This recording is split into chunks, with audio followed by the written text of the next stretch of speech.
Hello friends. आज हम लोग बायोलॉजी का एक टॉपिक पढ़ने वाले हैं जिसका नाम है फ्लावर। हम लोग आज पार्ट्स ऑफ फ्लावर को डिटेल में जानेंगे। ठीक है। जो फूल होते हैं पौधे का रिप्रोडक्टिव ऑर्गन होता है, जनन अंग होता है, और इसका मेन काम होता है फल का निर्माण करना।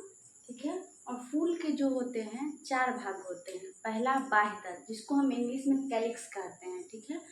और दूसरा भाग होता है दलपुंज, जिसको इंग्लिश में कोरोला कहते हैं। और तीसरा भाग होता है पुमंग, जो मेल रिप्रोडक्टिव पार्ट होता है उसको हम कहते हैं एंड्रोशियम। और जो फीमेल पार्ट होता है जयांग, उसको हम इंग्लिश में कहते हैं गाइनोशियम। ठीक है। आप लोग बचपन में पढ़े होंगे कैलिक्स का जो एक पार्ट होता है ग्रुप में रहेगा तो कैलिक्स कहलाएगा, और एक पार्ट जो रहेगा उसको हम सेपल कहते हैं। सेपल जो होता है हमेशा ग्रीन कलर का होगा। आगे बताएंगे क्यों ग्रीन कलर का होता है। और जो कोरोला होता है उसके एक पार्ट को हम पेटल कहते हैं, जिसको हम पंखुड़ी जानते हैं। पेटल मीन्स पंखुड़ी होता है। ठीक है। ये कलरफुल होगा। सेपल जो होगा ऑलवेज ग्रीन कलर का होगा, लेकिन पेटल जो होगा वो कलरफुल होगा, वाइट भी हो सकता है। जो मेल रिप्रोडक्टिव पार्ट होता है एंड्रोशियम, उसको आपने स्टेमेन पढ़ा होगा। और गाइनोसियम को हम पिस्टिल कहते हैं। अब चलिए आगे इसको हम एक पिक्चर से समझते हैं। ठीक है। जैसे कि मैं यहाँ एक पिक्चर ड्रॉ करती हूँ।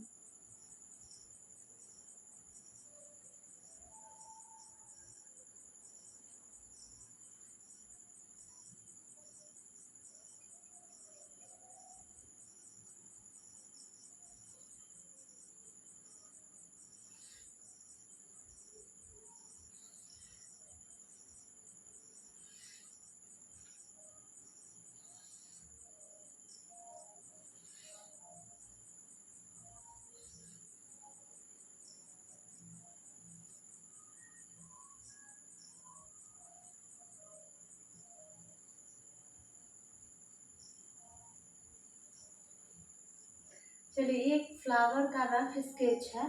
अब इसमें हम जानेंगे कौन सा मेल रिप्रोडक्टिव पार्ट है, कौन सा कैलिक्स है, कौन सा कोरोला है, कौन सा गाइनोशियम है। ठीक है।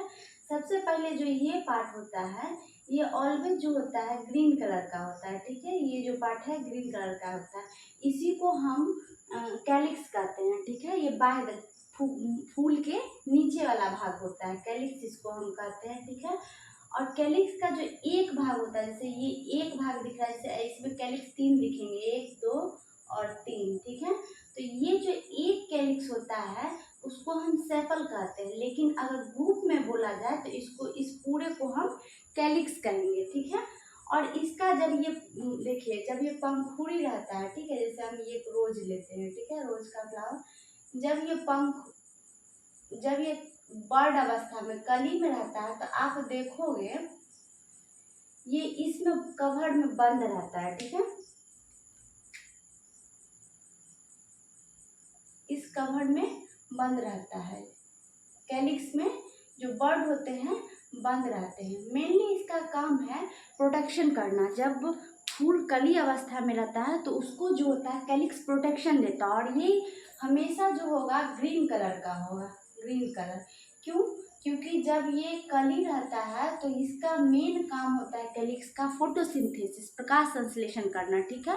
फोटोसिंथेसिस करके कली को न्यूट्रिशन देता है, इसलिए ये हमेशा ग्रीन कलर का। जैसे जैसे कली खिलेगा सेपल जो होता है कैलिक्स धीरे धीरे नीचे आ जाएगा, जैसे आपको इस फूल में दिख रहा होगा। ठीक है। तो आपको समझ में आ गया होगा कि सेपल जो है ग्रीन कलर का क्यों होता है। ठीक है। क्योंकि यह जब फूल कली होता है तो फोटोसिंथेसिस का काम करता है। ठीक है।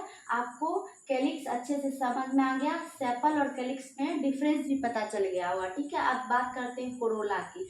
कोरोला ये पार्ट जो आपको दिख रहा है, ये पंखुड़ी वाला पेटल वाला, इसी के ग्रुप को हम कोरोला कहते हैं। ठीक है। इसका जो मेन काम होता है इंसेक्ट को अट्रैक्ट करना होता है, जिससे पॉलिनेशन अच्छे से हो। हम बाद में जानेंगे पॉलिनेशन किसे कहते हैं। ठीक है। मेन कहेगा what is the function of Corolla.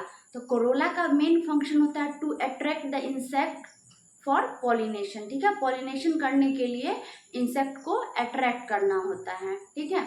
अब देखिए जो ये पेटल का कलर होता है ये कलरफुल होगा, क्योंकि जो कलरफुल होगा तभी कोई इंसेक्ट इससे अट्रैक्ट होगा। तो जो जनरली रात में फूल खिलेंगे वह वाइट कलर का होगा, क्योंकि रात में अगर लाल पीला काला कुछ भी खिले तो अंधेरा में पता नहीं चलेगा। इसीलिए जनरली जो रात के फूल खिलते हैं वाइट कलर के होते हैं कि इंसेक्ट को विजिबल हो सके, वो दिख पाए, ठीक है। और वो ज़्यादा फ्रेग्रेंस उसमें होता है, सुगंधित होते हैं, जैसे रात रानी का फूल होता है।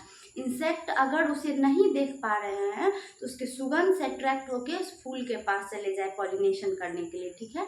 लेकिन जो दिन में होते हैं तो दिन की रोशनी में तो हर चीज़ विजिबल होता है, इसलिए दिन का जो फ्लावर होता है, फ्लावर के पेटल होते हैं वो कलरफुल होते हैं, रेड, येलो, पर्पल, अलग अलग डिफरेंट कलर में होते हैं, ठीक है। तो पूछेगा पेटल का, कोरोला का क्या काम है, तो पॉलिनेशन के लिए इंसेक्ट को अट्रैक्ट करना है। चलिए अब हम देखते हैं एंड्रोशियम।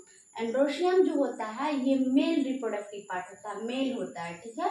और गाइनोशियम जो होता है ये फीमेल होता है। अब देखिए इस फ्लावर में हम देखेंगे, आपको इस तरह से दिख रहा होगा, एक स्टिक जैसा डंडा जैसा दिख रहा होगा, और उसके ऊपर में ऐसे सर पे कुछ रखा हुआ।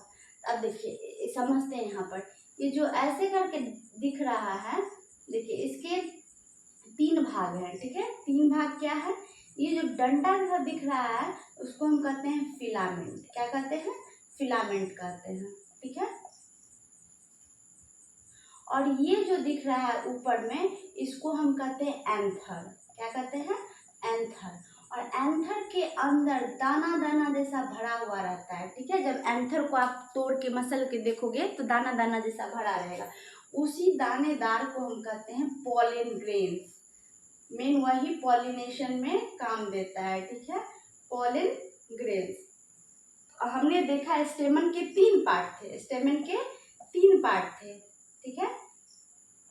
स्टेमन के 3 पार्ट है, कौन कौन है, filament, anther and pollen grain. फिर से बोलिए, filament, anther and pollen grain, ठीक है। अच्छा बोलेगा कि male what is the name बताइए कि मेल रिप्रोडक्टिव ऑर्गन को हम क्या कहते हैं, और क्या कहते हैं मेल रिप्रोडक्टिव फ्लावर के जो मेल रिप्रोडक्टिव ऑर्गन होता है उसे हम क्या कहते हैं, कमेंट बॉक्स में कमेंट कीजिए, ठीक है। अब आप बात करते हैं गाइनोसियम जो कि फीमेल पार्ट है। अब देखिए आपको ये जो बीच में कलश जैसा स्ट्रक्चर दिख रहा होगा, ये स्ट्रक्चर यही मेन क्या होता है, फीमेल पार्ट होता है, ठीक है। चलिए हम यहाँ पर डिटेल में देखते हैं।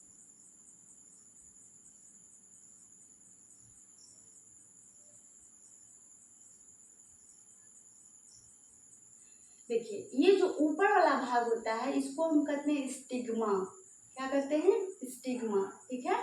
और ये जो होता है स्टाइल होता है, और ये ओवरी है, गर्भाशय है, ठीक है। इसको स्टिग्मा को हिंदी में हम कहते हैं वर्तिका, स्टाइल को वर्तिकाग्र,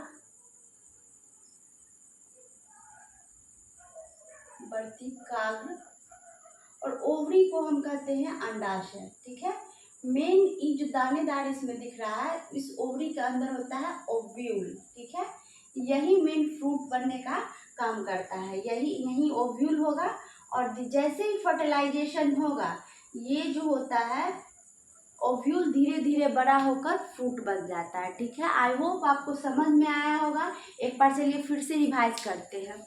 फ्लावर के मेनली 4 पार्ट होते हैं, ठीक है। कैलिक्स जिसको बाह्य दल कहते हैं, कोरोला मीन्स दलपुंज, एंड्रोसियम मतलब पुमंग, गाइनोशियम मतलब जयांग, ठीक है। अब एंड्रोशियम के 3 पार्ट हमने पढ़े, क्या क्या पढ़े, filament, anther and pollen grain. और गाइनोशियम के भी 3 पार्ट पढ़े हम, स्टिग्मा, स्टाइल एंड ओवरी। कहेगा अच्छा ये बताइए पॉलिनेशन में कौन हेल्प करता है, तो पॉलिनेशन में इंसेक्ट, एयर, वाटर, मैन सभी हेल्प करते हैं। अब आगे हम देखते हैं कि पॉलिनेशन किसे कहते हैं और ये कैसे संभव हो पाता है, ठीक है।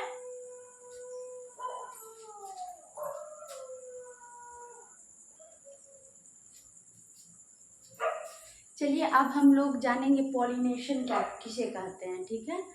मैंने जैसे बताया था कि ये क्या है, आप लोग बताइए ये क्या है, पॉलन ग्रेन, एंथर है, इसके अंदर पॉलन ग्रेन होता है, और ये स्टिग्मा है। स्टिग्मा जो होता है उसको हिंदी में वर्तिका कहते हैं। स्टिग्मा थोड़ा स्टिकी होता है, चिपचिपा होता है, ठीक है। कोई इंसेक्ट आया, ठीक है, कोई भी सी इंसेक्ट मानो बटरफ्लाई आई, ठीक है, और जैसे ही इस पर बैठा इसके पैर में क्या हुआ, पोलन ग्रेन चिपक गया और यहाँ ये उड़ के आई और स्टिग्मा पर बैठी, ठीक है, स्टिग्मा पर बैठी और ये जो पोलन ग्रेन था जो इसके पैर में चिपका हुआ था वो स्टिग्मा में चिपक गया, ठीक है। अब पोलन ग्रेन क्या होगा, स्टाइल के थ्रू, स्टाइल जो होता है डक्ट लाइक स्ट्रक्चर होता है, रास्ता होता है, उसके थ्रू ये अब पहुंच जाएगा ओवरी के पास, ठीक है। तो जो ये प्रोसेस था transfer of pollen grain from anther to stigma is known as pollination, इसी को हम पॉलिनेशन कहते हैं। ये इंसेक्ट से भी हो सकता है, हम लोग कभी कभी क्या करते हैं फूल को ऐसे छू के हिला देते हैं, ठीक है, तो उससे भी क्या होता है पोलन ग्रेन जो होता है ट्रांसफर हो जाता है स्टिग्मा पर, ठीक है। कभी कभी हवा तेजी से चली, आंधी आई तो उससे भी हो सकता है, बारिश से भी हो सकता है, ठीक है।